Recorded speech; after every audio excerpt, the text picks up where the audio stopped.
The cosmic side of the Marvel Universe contains a rich tapestry of races, cultures, and planets with a vast history stretching back to the dawn of time. In one reality, the MCU, we've gotten a mere taste of this through Ronan the Accuser and even Korath, the Jatori, and through the various travels of the Guardians of the Galaxy. One race that stands prominent in Marvel comic book history, but until the Captain Marvel movie, remained absent from the MCU is the Skrulls. That said, they've showed up a few times in Marvel games or, animated series. So who are the Skrulls? Or more specifically, you might be asking yourself, why is Brie Larson punching an old lady on a bus? Before we begin, let me thank you for watching, and if it's your first time here, also subscribing. We upload weekly comic book and superhero movie content, so hit that bell and you'll be one of the first to know when those videos are up. Have an idea for a history of video? Send me questions in the comments or via Twitter at comicsjls and I'll add them to the list of future content. So let's get right into the Skrulls. Skrulls are an alien race of shapeshifters who, in their original form, are, a green humanoid type creature. They're a race of warriors and conquerors and often come into conflict with another race called the Kree.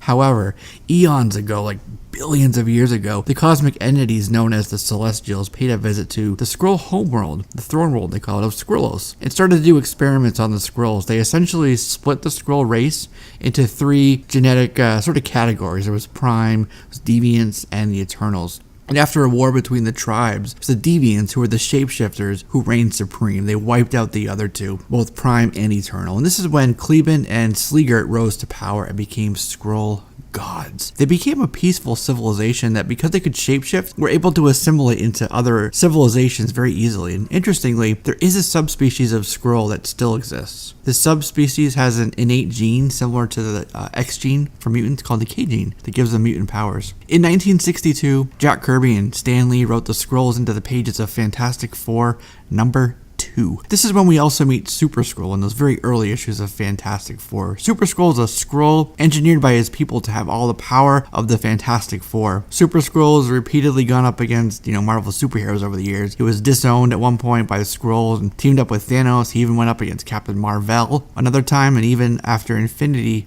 became Emperor of the Skrulls. One of the most famous and arguably best story arcs in comic history is this Kree-Skrull War. The war began because the Skrulls decided to pit two races of Hala against each other. There was the Kree and the Kotati. The Skrulls favored the Kotati and the Kree didn't like it, so they attacked the Skrulls and stole their technology. And because of the immense distance, it took a long time for that news to reach Skrull throne world. But by that time that it did reach there, the Kree had already developed that stolen technology into a formidable force, and the Kree attacked the Skrull home system, which was now called Tarnax 4.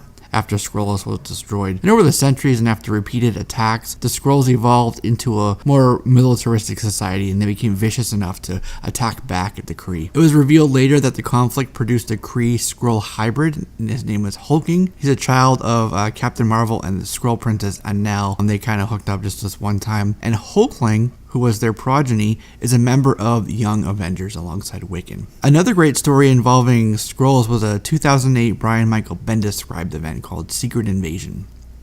The invasion was a result of Skrull decimation at the hands of Annihilus and his Annihilation Wave. In Secret Invasion, the Skrulls had been secretly kidnapping and replacing major Marvel characters for years, like Elektra, Hank Pym, Jarvis, a whole variety of characters, the Inhumans. The Queen of the Skrulls, Vernaki, wanted to take over Earth, and when she replaced Earth's heroes with her own, that was part of her ultimate plan to take over Earth. The infiltration force were engineered much like Super Skrulls were, so they retained like superpowers. This helped them to keep up the image of that original hero that they were replacing. They attacked the Baxter Building, the Raft, and even the headquarters of the Thunderbolts were attacked. And once the nefarious insurgency was discovered, nobody could trust anybody else. But why in all the galaxy would they want Earth? There's a couple reasons for this. A space warp actually opened up, linked Earth to the Skrull throne world at one point, and then they subsequently discovered a portal linking Earth to Hala. So it was a strategic sort of hill, if you will, in the cosmos. And also, in Secret Invasion, it was revealed that Skrullian Holy Tech, they said that the Earth's rightful ownership was to the Skrull race, and it was meant to be the new Skrull throne world. Remember I said that throne world was now on Tarnax 4? Guess what? Galactus ate it. Ultimately, Reed Richards built a device that could detect who was a Skrull, and it was up to Iron Man and the Avengers to stop the Skrulls and destroy the invasion fleet armada. In Captain Marvel, the shape-shifting insurgency is exactly what appears to be happening. So when Captain Marvel punches that old lady in the face, she is in fact punching a shape-shifting Skrull. so that should make you feel a little better about it. This begs the question, could any of the superheroes that we've seen in previous movies already be Skrull replacements? Let me know in the comments your theories on this, and thanks for watching, and I will see you in the next video.